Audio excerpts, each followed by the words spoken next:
me show you how you can feed a big family. Let's make 3 days worth of dinner for a big family for $25. This actually fed 7 people dinner for 3 days. Start by cutting up a half a pound of bacon with kitchen scissors into tiny bits and frying that on medium heat. While it's frying, we're going to cut up a red, an orange, and a yellow pepper. While that bacon is frying, make sure you scrape the bottom of the pan periodically to get all the little pieces that are sticking to the bottom. Do not need this bacon super crunchy, but we do want to cook it. Once that bacon is fried, we are going to add in our pepper mixture. And while we're doing that, we are going to cut up an onion. Let's add in our peppers. We want these peppers soft, but not to disintegrate. We still want them to have a bite to it because we're going to add it to a broth later. So we just want it slightly soft. Let's cut up our onion. I prefer red onion for just about everything. To me, it just has a better flavor. Make sure you're mixing those vegetables really well into that bacon grease. Okay, our onion is sliced up. Let's add it into the mixture as well.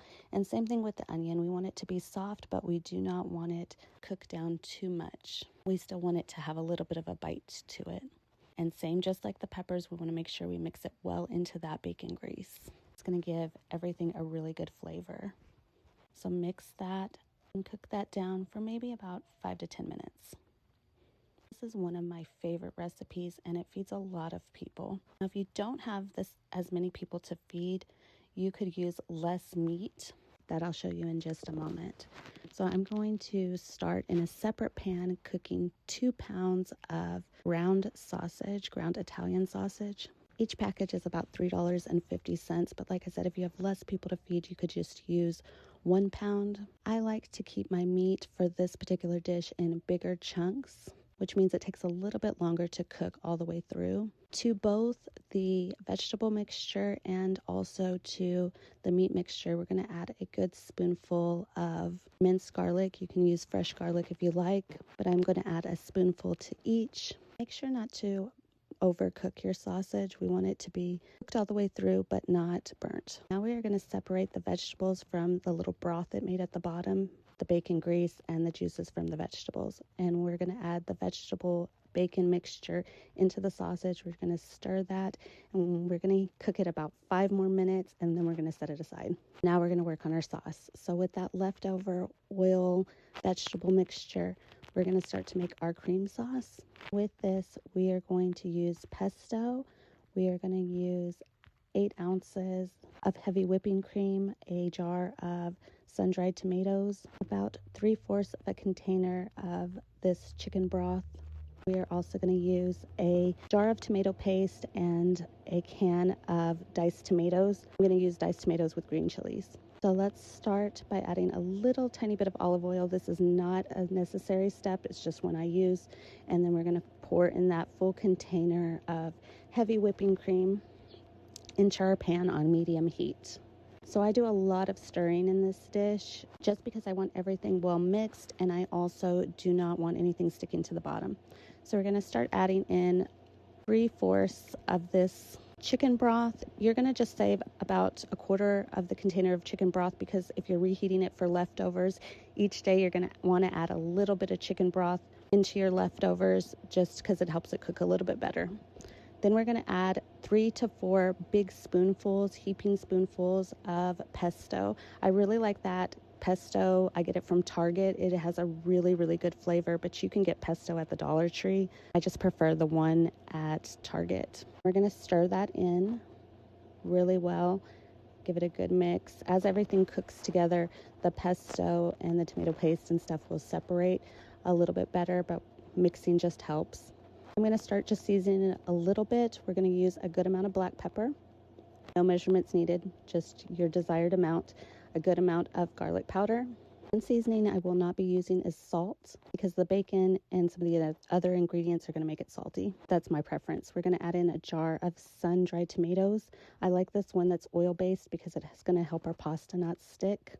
That is my personal preference. This is too much oil for you. You can use these sun-dried tomatoes that come in a bag that do not have oil to it, and they taste just as well.